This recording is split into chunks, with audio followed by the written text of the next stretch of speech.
messieurs, bonsoir. Il est l'heure du journal sur la télévision togolaise. En voici les principales articulations. Deuxième jour de mobilisation des membres et sympathisants du parti Unir, Union pour la République. Tout comme hier, femmes, hommes, jeunes ont pris d'assaut les grandes artères de la ville de Lomé pour marquer leur appartenance à une seule nation qu'ils veulent toujours en paix. Et puis vous suivrez dans cette édition le point sécuritaire des manifestations de rue hier à Lomé et dans les autres villes du pays. Un bilan dressé par le ministre en charge de la sécurité. Et puis la campagne nationale de distribution de moustiquaires imprégnés aux populations a officiellement démarré ce jeudi. Plus de 4 millions de moustiquaires vont être offertes à des milliers de populations à travers le pays pour une lutte efficace contre le paludisme. Voilà pour les titres. Une fois encore, bonsoir. Le parti Unir, Union pour la République, était hier mercredi sur les grandes artères de la ville de Lomé à travers 3 grandes marches qui ont mobilisé les militants et sympathisants du parti. La jeunesse et les femmes de Unir ont répondu présents aux différentes manifestations et hier vous avez suivi dans nos éditions une partie de cette forte mobilisation. Aujourd'hui, rebelote. Nous vous proposons maintenant de suivre la seconde partie, l'autre partie des manifestations d'hier, les manifestations des 3 grandes manifestations d'hier à Lomé. C'est un compte rendu de Prudence Zinsou et Essoram Théo.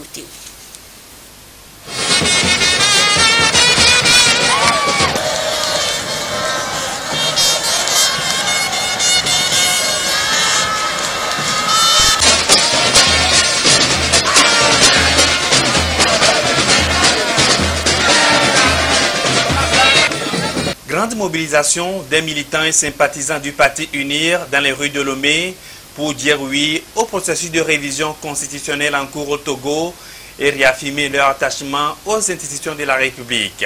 Cette marche républicaine appelle à la non-violence, à la paix, à la cohésion sociale et au vivre ensemble.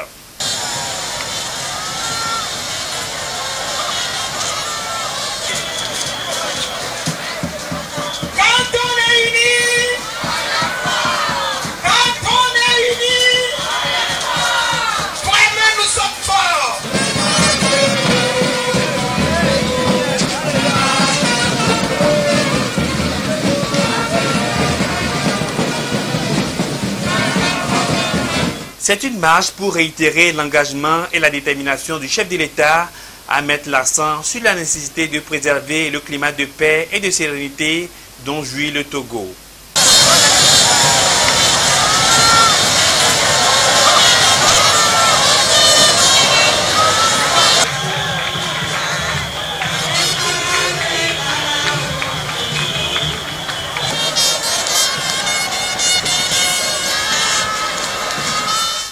La marche qui a démarré à la plage de Lomé a eu pour point de chute l'espace public de Tokoin Casablanca. Elle a été sanctionnée par une déclaration dans laquelle le parti Unir s'est réjoui du vote de la loi sur la révision constitutionnelle par les députés. La déclaration mentionne que l'acte posé par les parlementaires est salutaire et témoigne de leur engagement à aller au bout du processus de réforme constitutionnelle et institutionnelle en ce qui concerne la limitation du nombre de mandats présidentiels et parlementaires ainsi que le mode de scrutin majoritaire à 2 tours.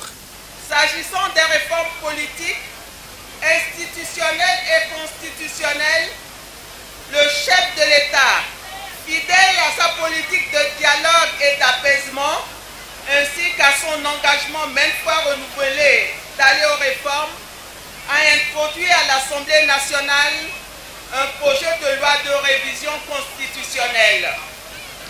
Le projet de loi porte sur les articles 52, 59 et 60 de la Constitution du 14 octobre 1992 révisée et vise notamment la limitation des mandats des parlementaires et du président de la République, ainsi que l'introduction d'un mode de scrutin majoritaire à 2 tours pour l'élection présidentielle.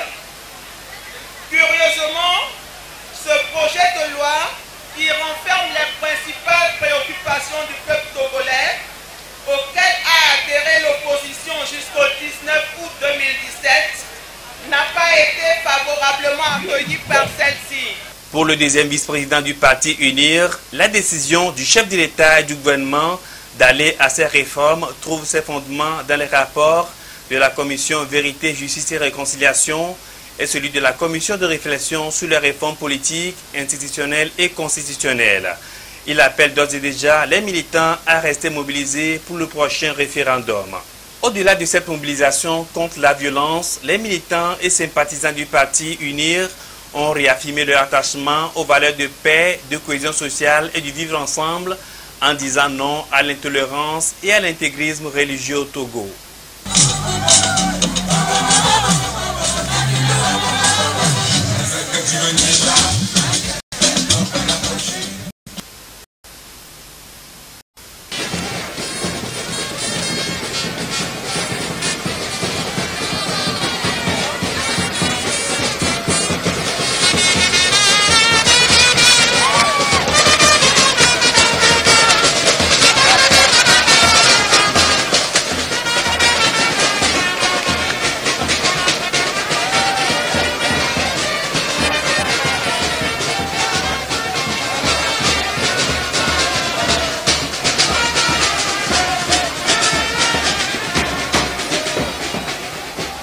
À travers cette marche dite pacifique, les jeunes militants et sympathisants du parti uni marquent leur adhésion au processus de réconciliation et de réforme en cours au Togo. Ils ont sillonné plusieurs artères de la ville de Lomé pour dire oui à l'unité nationale et non à la violence. Au point de chute sur le terrain de Foreva, les cadres du parti ont instruit la jeune génération sur les derniers développements de l'actualité sociopolitique du pays, notamment l'adoption du projet de loi du gouvernement portant limitation du mandat présidentiel et parlementaire et le scrutin majoritaire à 2 tours à l'Assemblée nationale. Oui, nous avons organisé ce rassemblement aujourd'hui pour parler à notre jeunesse, à la jeunesse togolaise et faire comprendre à l'opinion nationale et internationale que la majorité de la population est celle qui soutient le président de la République, son Excellence Faure-Essence-Nina Gnassingbé, qui a été démocratiquement élu. Et puis nous avons aussi demandé à notre jeunesse de toujours cultiver la citoyenneté, de vivre ensemble et de ne pas tomber dans les pièges. Ces associations, militants et sympathisants du Parti uni ont été également sensibilisés sur les bonnes pratiques en matière de citoyenneté et de civisme. Ils sont par ailleurs invités à accompagner le projet de réforme constitutionnelle et institutionnelle jusqu'à son terme. Ces militants du parti Union pour la République UNIR sont partis du rond-point poste à Balpedogan avec pour destination la station LK à Kakaveli.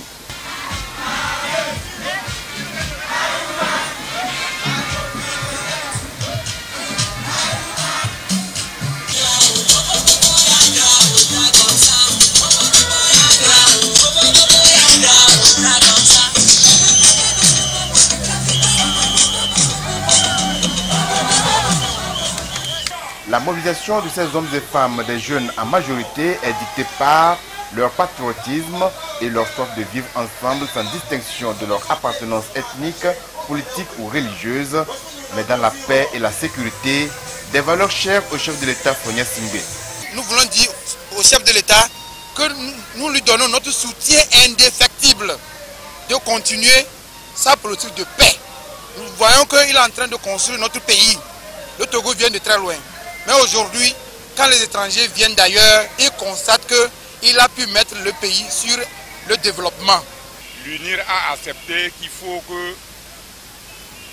qu'il passe aux élections à 2 tours et limitation de mandat.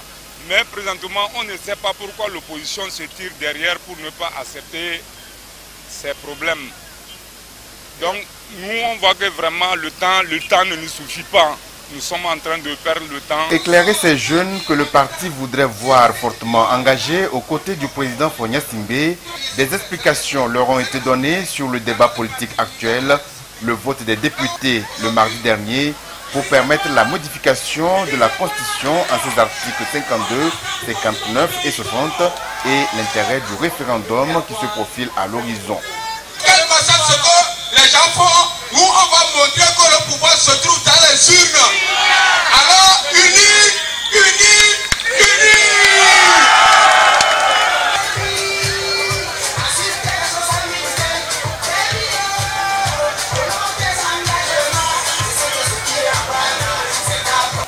Une part belle était accordée aux artistes pour donner plus d'éclat à cette manifestation aux allures de retrouvailles.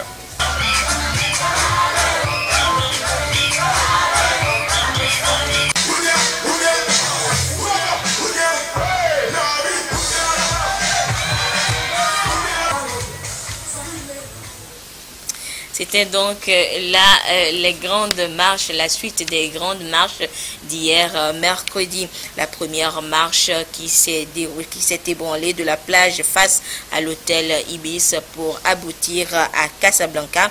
La deuxième a eu pour point de départ le Cerfer et pour cadre de chute le terrain de Forever. Et la troisième grande marche d'hier mercredi a quitté le service des postes d'Agbalépé-Dougan pour aboutir à Kakavili.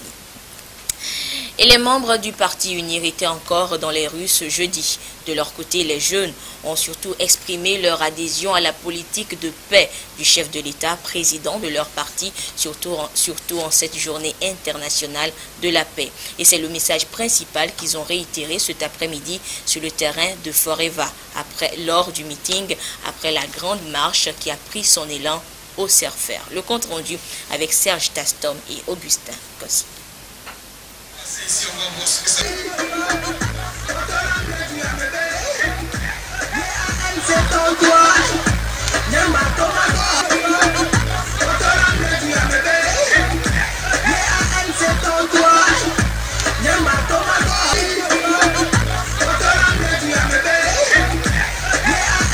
Un rassemblement des jeunes du Parti uni, Union pour la République, en faveur de la paix et de la cohésion sociale au Togo. Ils sont venus de divers quartiers de Lomé pour soutenir la politique d'apaisement prônée par le chef de l'État, Fort et Sozim Nanyasingbe. On les appelle les jeunes de la majorité qui entendent porter haut le flambeau du Parti uni pour la paix et la sécurité au Togo. Déjà hier, nous avons eu à entretenir nos jeunes qui étaient à plus d'une dizaine de milliers que nous avons eu à entretenir hier sur la paix et la non-violence. Ce matin, nous sommes revenus sur ce terrain pour entretenir d'autres jeunes différents de ceux d'hier. Ici, la jeunesse de la majorité n'a pas toujours l'habitude de sortir pour une récréation. Quand nous sortons, c'est pour véhiculer un message. Et aujourd'hui, le message de ce jour était axé sur le référendum qui pointe à l'horizon. Nous avons aussi demandé à notre jeunesse d'être toujours soudée derrière son excellence M. Fort et Sozim Nanyasingbe, président de la République qui a été légalement élu. À leur côté, des cadres du parti pour leur tracer la voie à suivre. Selon eux, le Togo a amorcé depuis quelques années un processus de développement avec à la clé une kyrielle de projets et programmes.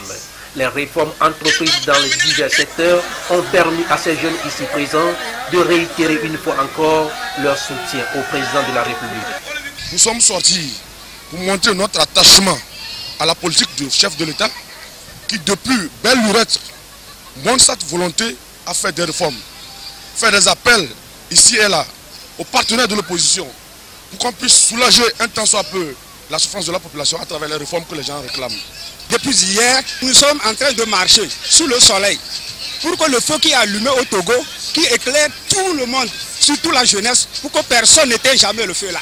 Et c'est pour ça que nous sommes là aujourd'hui, que nous sommes très fermement derrière le président de la République, Fort et Sozim, qui n'oublie jamais la jeunesse qui est derrière lui. Je suis venu ici supporter notre président.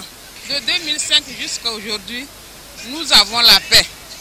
Et grâce à cette paix, nous nous sommes réunis ici pour animer ce meeting. On ne peut pas faire autrement qu'être derrière Fort.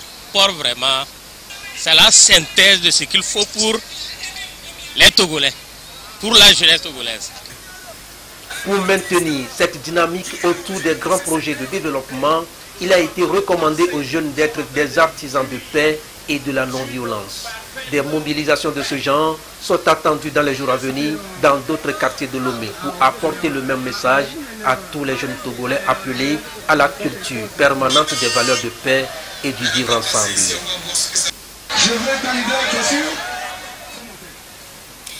Deuxième jour donc de mobilisation, de forte mobilisation des membres et sympathisants du parti UNIR, Union pour la République.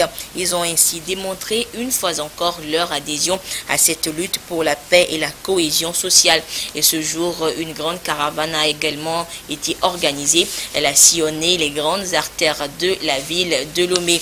Une caravane qui a quitté le carrefour 3K pour aboutir à la station LK à Agoué via la colombe de la paix, la plage, le ministère du commerce et la station d'Agbalipé de Gand. Les temps forts de cette caravane avec ce compte rendu de Kwasi Glé et Essoham Théouté.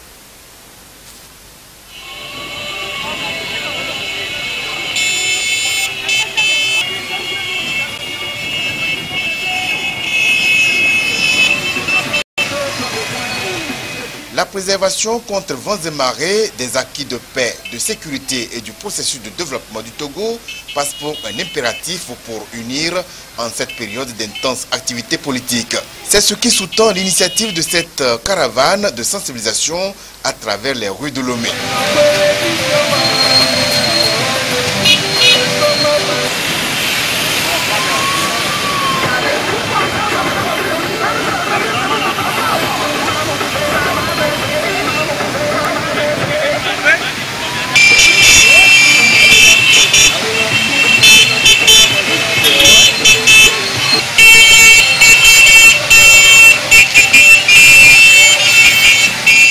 Appel à lancer à l'endroit des autres jeunes, que ce soit de l'opposition ou la partie du pouvoir, que nous voulons la paix.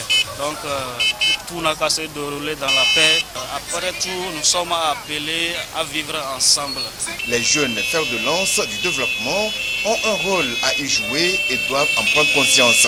Autre point de mobilisation des jeunes du parti Union pour la République, la station de transport LK à Kakaveli. Venus de différents quartiers, ils ont été entretenus sur des thèmes relatifs, entre autres, au maintien de la paix, la tolérance, la cohésion sociale, le pardon, le vivre ensemble, la non-violence et le développement inclusif. On veut la paix dans ce pays. On ne veut pas de troubles. On ne veut pas le sang va couler. Nous, on cherche la paix. Avec fort, ça va pour nous. On ne veut pas beaucoup de problèmes dans ce pays. Avec le président Fort, le pays a changé. Et avec Fort, aujourd'hui, on a la paix. Avec le président Fort, on a vu, il y a beaucoup, nos femmes aujourd'hui, il y a un changement avec nos femmes. Parce que oui, quel nouveau. Aujourd'hui, il a fait tout possible. Comme au marché, il a fait tous les marchés. Au nord jusqu'au sud. Et c'est comme ça qu'on donne nos femmes à l'argent de travailler. Moi, je veux qu'il y ait de la paix. S'il y a la paix, nous aussi on peut vivre. Nous sommes derrière Fort Ngasingbe toujours.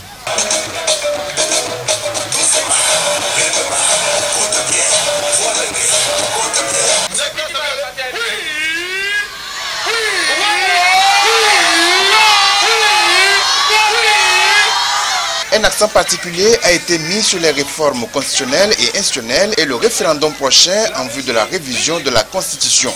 L'objectif de cet exercice est de les amener à comprendre les enjeux afin de mieux se positionner derrière le président de la République, Faure Gnassingbé. Le chef de l'État à maintes reprises a montré son attachement à l'épanouissement de la jeunesse à travers une panoplie de projets et de programmes de développement.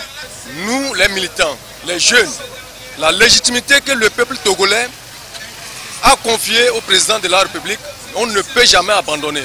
Le président de la République doit rester au pouvoir jusqu'à la fin de son mandat. S'il y a les réformes, le président a toujours tendu la main pour qu'on fasse les réformes. Par cette mobilisation, les jeunes lui témoignent leur reconnaissance et lui apportent leur soutien afin qu'ils poursuivent le chantier de préservation de la paix, de l'unité, du vivre ensemble et du développement du Togo.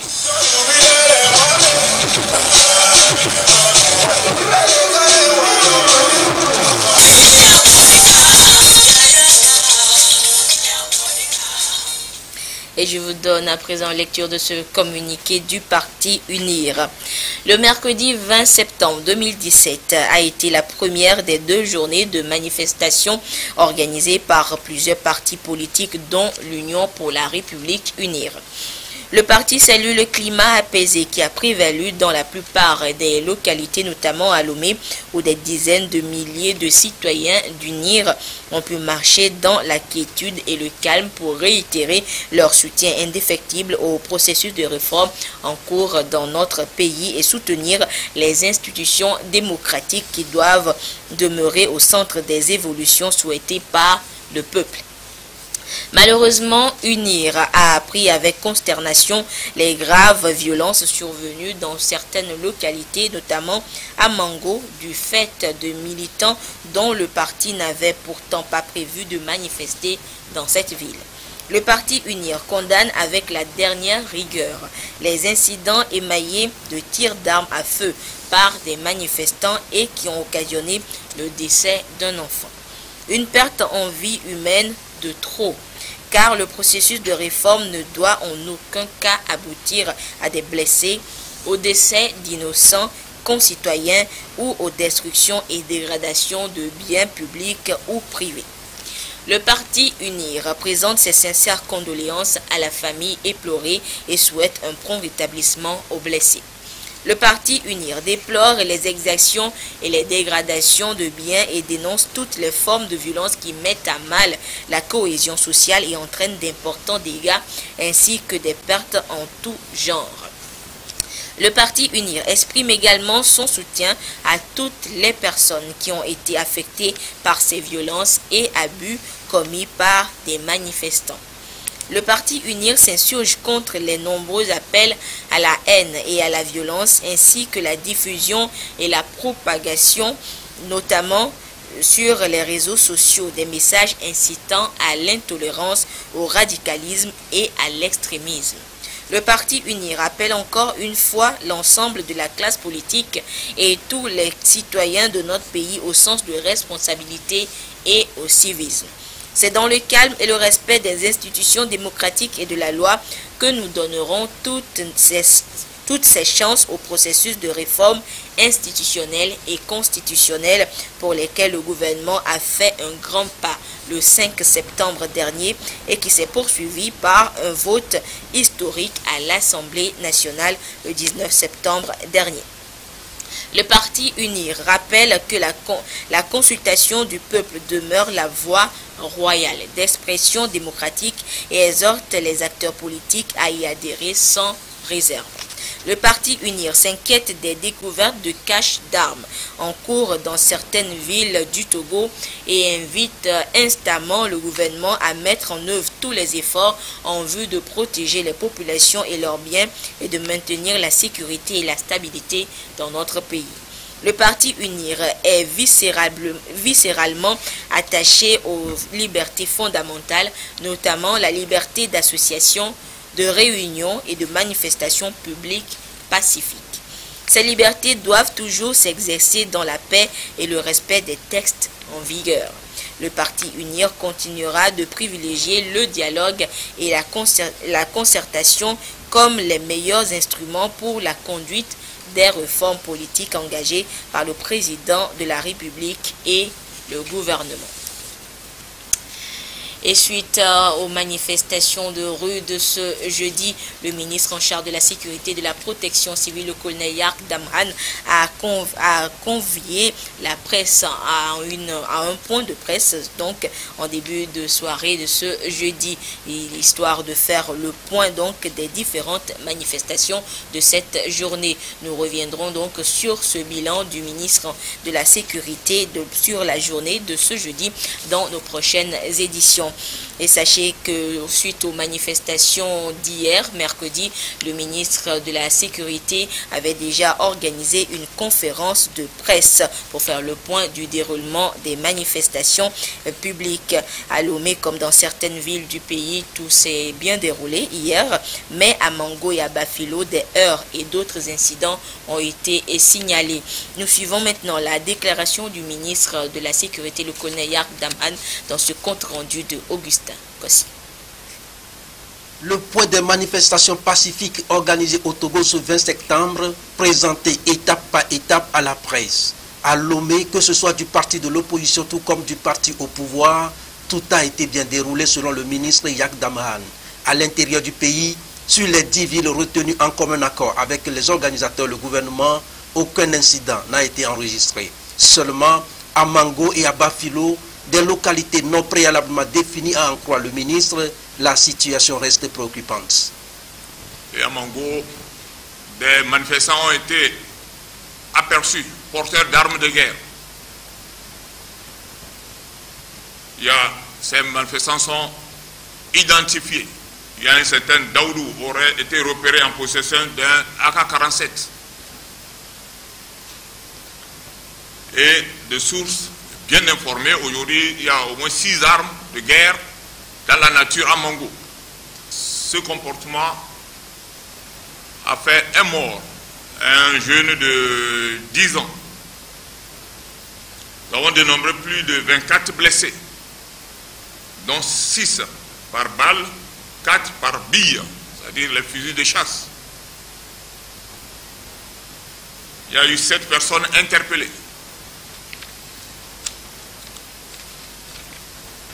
J'ai parlé des maisons saccagées, 7 maisons des responsables du Parti uni saccagées et pillées. 3 maisons incendiées, 3 véhicules incendiés, 10 motos incendiées. Nous devons faire beaucoup attention dans nos propos. Il y a des messages qui sont passés hier.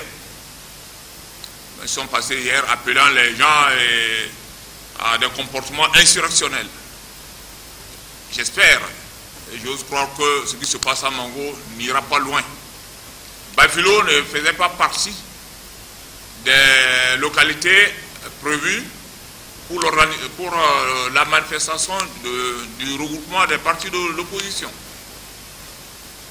Mais à Bafilo, nous avons enregistré ce matin également le blocage de la voie, comme le 7 septembre d'ailleurs. Ils sont restés au carrefour, pour ceux qui connaissent Bafilo, la jonction entre la nationale et le contournement. Donc il a fallu, les manifestants estimés à 1 millier, ils ont pris d'assaut cette partie du tronçon. Il a fallu l'usage des gaz, des grenades lacrymogènes pour les disperser. Donc ils ont été dispersés et la circulation a été rétablie. Le bilan, il y a bien sûr dans la bousculade et avec les grenades lacrymogènes, il y a 11 manifestants blessés, légèrement. On dit 5 blessés évacués sur Kara, 3 blessés dans les rangs des forces de l'ordre, 4 personnes interpellées.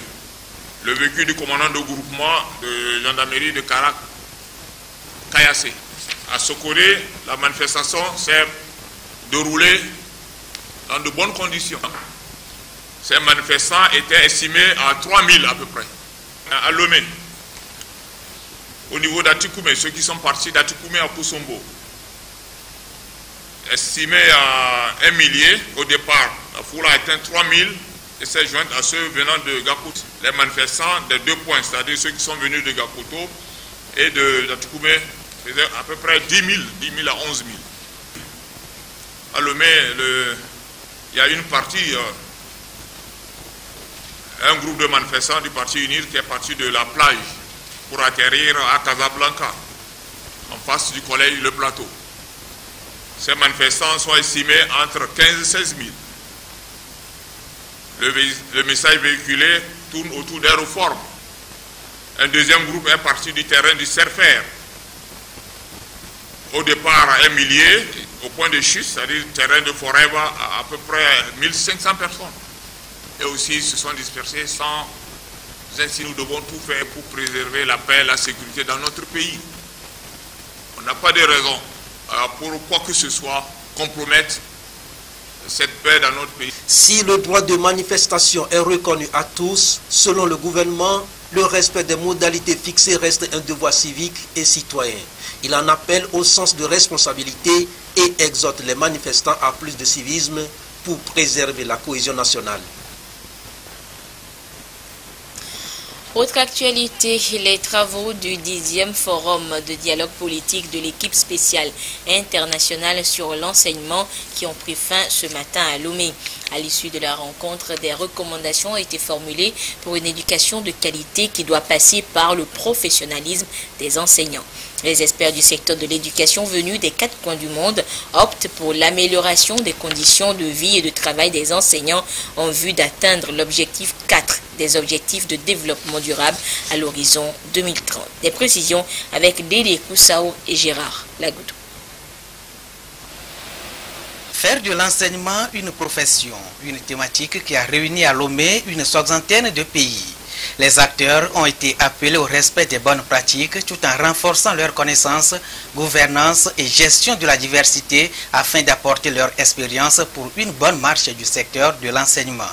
Cette rencontre a permis de formuler des recommandations pour la professionnalisation du secteur de l'éducation au niveau local, régional et mondial pour une mise en œuvre effective du point 4 des ODD, Objectifs de développement durable.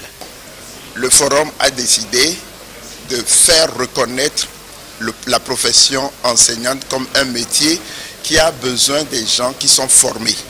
On forme quelqu'un pour devenir un enseignant. Deuxièmement, il faut mobiliser les partenaires autour de l'appui apporté aux enseignants. L'engagement et la contribution des pays membres de l'équipe spéciale internationale sur les enseignants sont souhaités.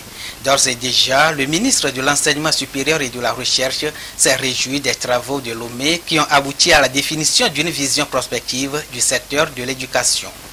Je suis heureux de constater que les résultats sont largement atteints, balisant ainsi la voie pour l'expérimentation d'une profession réussie. Fort de cette conviction partagée, je l'espère, je tiens à exprimer au nom du président de la République, son Excellence Faure Esozimna Gnassingbé, et du gouvernement, ma sincère reconnaissance à vous tous ici présents, qui avez travaillé pour faire de ce 10e forum une réalité. Vous qui avez, par vos réflexions et expériences, permis d'élucider le concept de qualification professionnelle satisfaisante, de redéfinir ensemble les voies à suivre pour générer un enseignement de qualité qui contribue au développement non seulement culturel, mais aussi économique et social de nos différents pays.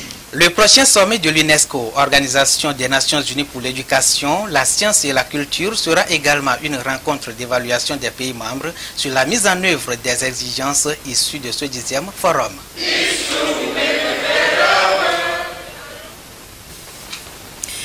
La Banque centrale des États de l'Afrique de l'Ouest a tenu ce matin à Lomé la 3e session du Conseil national du crédit du Togo pour le compte de cette année 2017.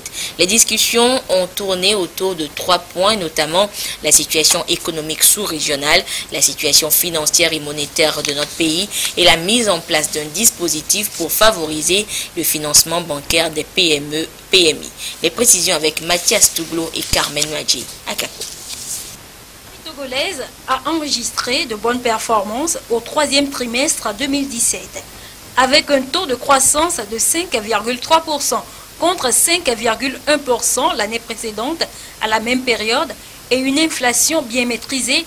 L'activité économique a été portée par l'accélération de la mise en œuvre des réformes structurelles et l'assainissement budgétaire. Pour consolider cette croissance, le Conseil national du crédit a recommandé que des efforts soient faits pour investir davantage dans les activités à haute valeur ajoutée.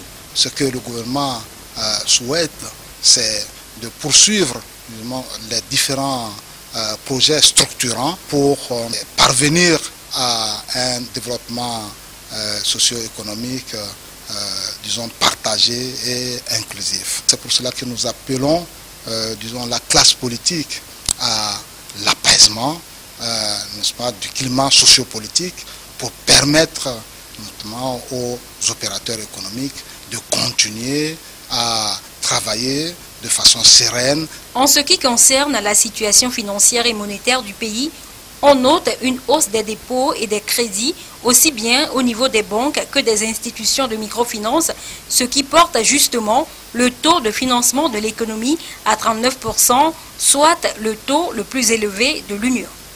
Il est vrai que les besoins des entreprises, des PME et des PMI restent encore, disons, à couvrir. Nous voulons quand même saluer le secteur bancaire, la profession bancaire, pour cet accompagnement de la politique du gouvernement. Le Conseil s'est également réjoui de la mise en place du dispositif de soutien au financement des PME-PMI. Il a donc exhorté les acteurs impliqués, précisément la NPGF, à prendre des mesures idoines pour une exécution réussie de ce dispositif adopté par le Conseil des ministres de l'UMOA. Il est encore là pour la page des sports. Je veux parler de notre ami de tous les jeudis, Claude Ama. Claude, bonsoir. Oui, bonsoir Anita. Et Claude, le tournoi Charles Tocqueville organisé par le Centre sportif et culturel Swallows à l'intention des centres de formation de football connaîtra son apothéose demain vendredi. Hier, les demi-finales ont dégagé Tchaoudjor Soka Academy et le Centre Swallows comme finalistes dans la catégorie des U17. Retour sur le temps fort des demi-finales avec Jean Kofi et Dedi. Les moins de 17 ans de Tchaoudjor Soka Academy ont dû faire usage de beaucoup de technicité et de physique avant de décrocher le billet de la finale. L'adversaire, l'Académie Top Foot, ayant opposé une résistance jusque dans les ultimes minutes de la rencontre. Tout s'est joué en deuxième période où Tchaoudjor Soka Academy est parvenu à marquer 2 buts en 2 minutes, un doublé de Medjesirbi Arafat. La réaction du Top Foot n'interviendra qu'à 3 minutes de la fin. 2 buts à 1, les Bleus sont en finale. On a fixé un objectif, c'était venir pour prendre la coupe, au moins pour notre première participation et ramener, pour faire la fierté à la région centrale, pour donner la joie aux autres clubs de centres de formation qui sont à Sokoré, pour leur prouver que ce qu'on fait à Sokoré, si on insiste, si on continue, si on a le courage, la volonté, la détermination, on peut faire l'affaire partout où on ira. Dominateur des premiers instants de la deuxième demi-finale suite à l'œuvre de Visekou Richard, le centre El Fuego passera largement à côté de son objectif.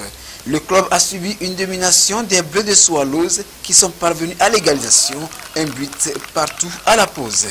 À la reprise, Swallows garde le monopole du jeu et tour à tour, Félix Aïssou et Kokou Punyaglo vont corser l'addition respectivement aux 57e et 59e minutes, portant le marquoir à 3 buts à 1. Swallows rejoint ainsi Tchaoudjor Soka Academy en finale. Ils sont bons vraiment et collectivement. Vraiment, ils ont la communication, surtout la communication sur le terrain. J'ai remarqué ça. Donc je vais parler à mes joueurs, on va voir ça. On vise la coupe, mais on veut voir les joueurs individuellement et collectivement. J'ai suivi au moins 3 matchs des gens de Tchaoudjor. Ils avaient la qualité. Je crois Swallows aussi a des bons joueurs. Je crois avec les deux équipes, on aura une belle finale. Les enfants, ils se battent. Et avec des buts, des spectacles, il faut qu'ils continuent comme ça et l'avenir leur appartient.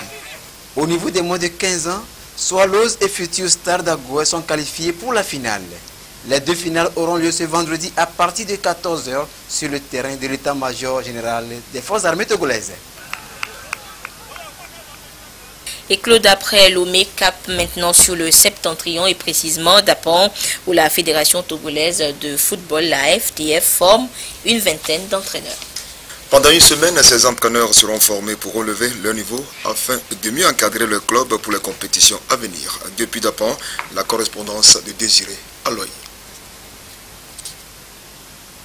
Des entraîneurs engagés à suivre les équipes de football de Tône. Une vingtaine, ils suivent la formation pour l'obtention de la licence fédérale. La Fédération togolaise de football joue son rôle sur le terrain pour un football tourné vers le professionnalisme.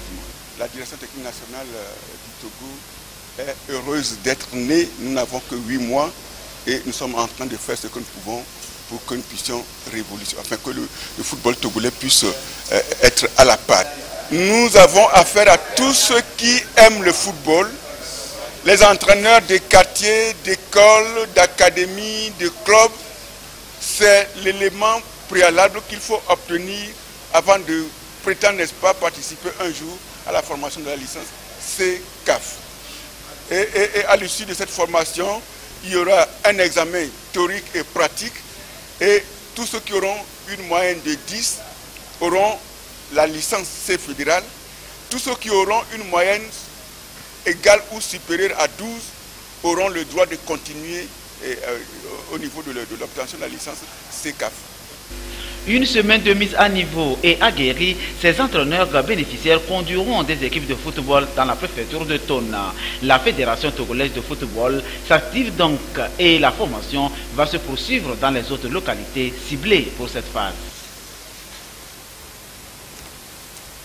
Claude, oui, un dernier mot. Oui, Anita, avant de prendre congé des amis télésportifs, nous voudrons juste rappeler que les éliminatoires de la Coupe du Togo démarraient le week-end dernier se poursuivent ce week-end. Déjà demain sur le terrain, Franciscain d'Adjidogome à 15h, AS Poulain d'Or affronte Kamel. Alfred Kolani et ses invités seront eux au rendez-vous de Direct Foot samedi sur la première. Merci Claude et nous nous retrouverons jeudi prochain.